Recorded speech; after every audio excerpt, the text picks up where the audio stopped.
नमस्कार। आज हम गोता लगा रहे हैं कंप्यूटर विज्ञान की एक बहुत ही अहम दुनिया में, डेटा स्ट्रक्चर्स और एल्गोरिदम्स, जिसे सब डीएसए कहते हैं। हाँ, डीएसए काफी सुना होगा इसके बारे में। बिल्कुल। हमारे पास जो विश्लेषण है वो इन्हीं कॉन्सेप्ट्स को काफी गहराई से देखता है। तो आज की चर्चा का मकसद यही है कि इस विश्लेषण से समझें कि ये है क्या चीज़, सॉफ्टवेयर बनाने में इनका रोल क्या है और क्यों ये इतने ज़रूरी माने जाते हैं। सही बात है। ये सिर्फ टेक्निकल शब्द नहीं है, ये असल में बुनियाद है किसी भी अच्छे स्केलेबल सॉफ्टवेयर की। तो चलिए शुरू करते हैं। सबसे पहले, ये डेटा स्ट्रक्चर्स ये क्या होते हैं? देखिए, डेटा स्ट्रक्चर्स बेसिकली डेटा को ऑर्गेनाइज करने, स्टोर करने और मैनेज करने के खास तरीके हैं। मतलब तरीके जिससे डेटा आसानी से मिल जाए या बदला जा सके।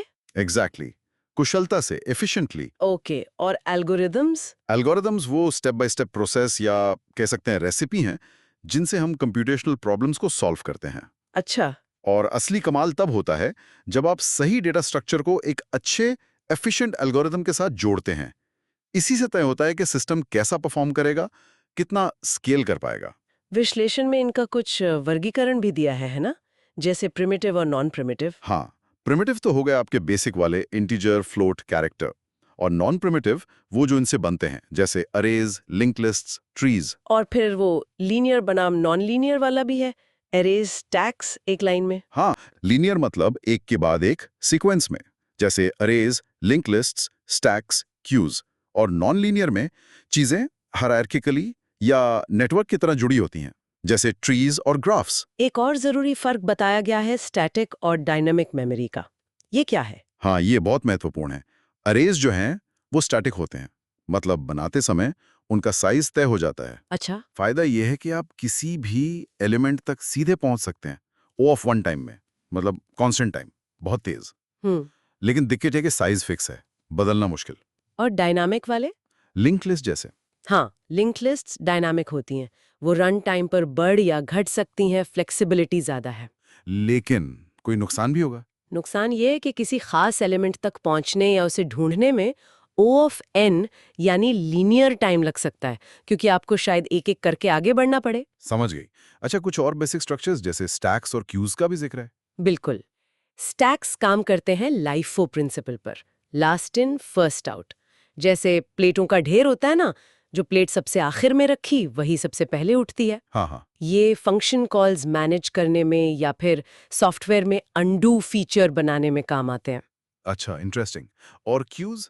क्यूज होती हैं FIFO, first in first out. जैसे दुकान पर लाइन लगती है, जो पहले आया उसे पहले सर्विस मिलती है। ठीक है। ये टास्क शेड्यूलिंग में या जब डेटा एक जगह से दूसरी जगह जा रहा हो और बीच में थोड़ी देर रुकना पड़े, बफरिंग, वहां इस्तेमाल होती हैं। ओके, ये तो हुआ बेसिक। अब थोड़े एडवांस स्ट्रक्चर्स की बात करें, जैसे ट्रीज। हाँ, ट्रीज बहुत पावरफुल है। ये हायरार्किकल डेटा को दिखाते हैं, जैसे फैमिली ट्री या फोल्डर स्ट्रक्चर। एक कॉमन टाइप है बाइनरी सर्च ट्रीज या बीएसटीज। बीएसटीज, इनमें क्या खास है? इनमें डेटा इस तरह से ऑर्गेनाइज होता है कि सर्च करना, नया डेटा डालना या हटाना औसतन O of log n time में हो जाता है। ये O ऑफ n से बहुत तेज है, खासकर बड़े डेटा सेट्स के लिए। ओ ऑफ लॉगिन, ये तो काफी एफिशिएंट हुआ। हाँ, और इससे भी बेहतर होते हैं बैलेंस्ड ट्रीज, जैसे एवीएल ट्रीज या रेड ब्लैक ट्रीज। ये खुद को इस तरह बैलेंस रखते हैं कि बुरे से बुरे केस में भी performance O of log n ही रहती है, गारंटीड। वाह। और फिर ग्राफ्स भी हैं। जी, ग्राफ्स ये नेटवर्क्स को मॉडल करते हैं। सोचिए सोशल नेटवर्क या शहरों को जोड़ने वाली सड़कें। इसमें होते हैं वर्टिसेस या नोड्स और उन्हें जोड़ने वाले एजेस, कनेक्शंस। इन्हें दिखाते कैसे हैं? दो मेन तरीके हैं, एडजेसेंसी मैट्रिक्स या एडजेसेंसी लिस्ट। और इनमें घूमने या रास्ते खोजने के लिए बीएफएस, ब्रेथ फर्स्ट सर्च, या डीएफएस, डेप्थ फर्स्ट सर्च जैसे एल्गोरिथम्स इस्तेमाल होते हैं। एक और जरूरी स्ट्रक्चर है हैश टेबल्स। ओह हाँ, हैश टेबल्स ये तो बहुत ही काम के हैं।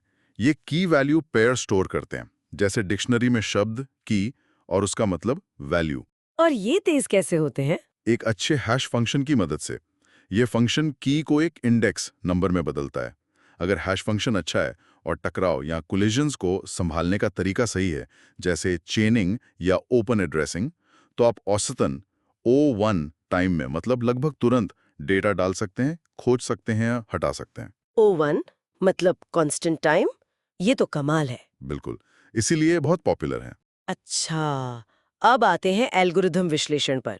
ये बिग ओ नोटेशन वगैरह। विश्लेषण में इसके बारे में क्या है? हाँ, एल्गोरिथम विश्लेषण में हम देखते हैं कि कोई एल्गोरिथम कितना कुशल है। दो मुख्य चीजें नापते हैं, टाइम कॉम्प्लेक्सिटी और स्पेस कॉम्प्लेक्सिटी। टाइम और स्पेस मतलब कितना समय और कितनी मेमोरी। सही। टाइम कॉम्प्लेक्सिटी बताती है कि इनपुट साइज बढ़ने पर एल्गोरिदम को चलने में कितना ज्यादा टाइम लगेगा, मतलब कितने स्टेप्स लगेंगे।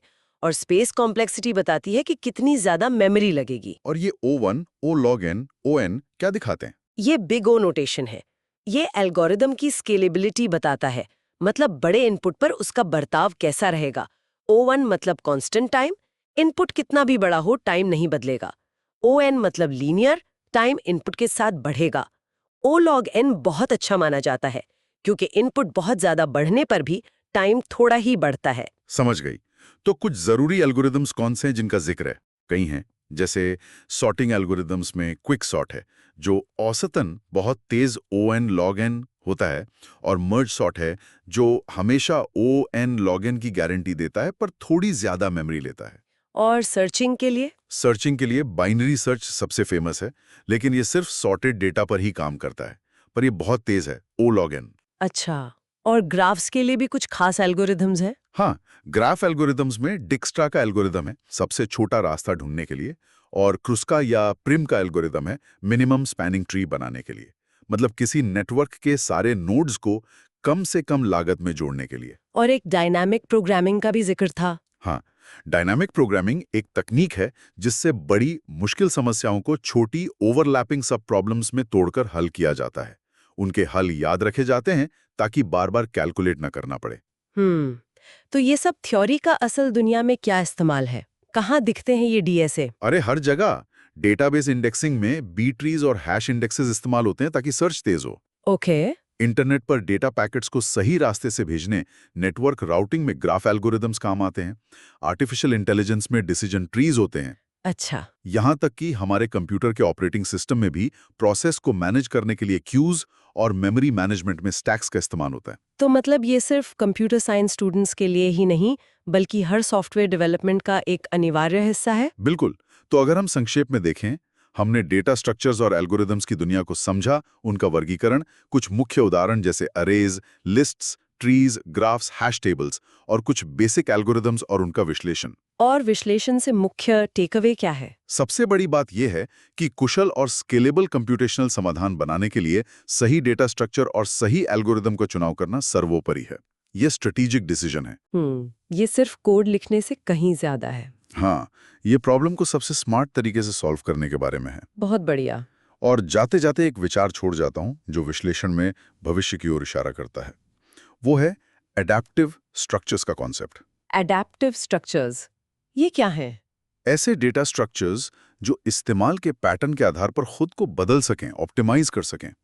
सोचिए अगर कोई स्ट्रक्चर अपने आप सीख ले कि उसे कैसे एक्सेस किया जा रहा है और खुद को उसी हिसाब से ढाल ले ताकि और तेज हो जाए।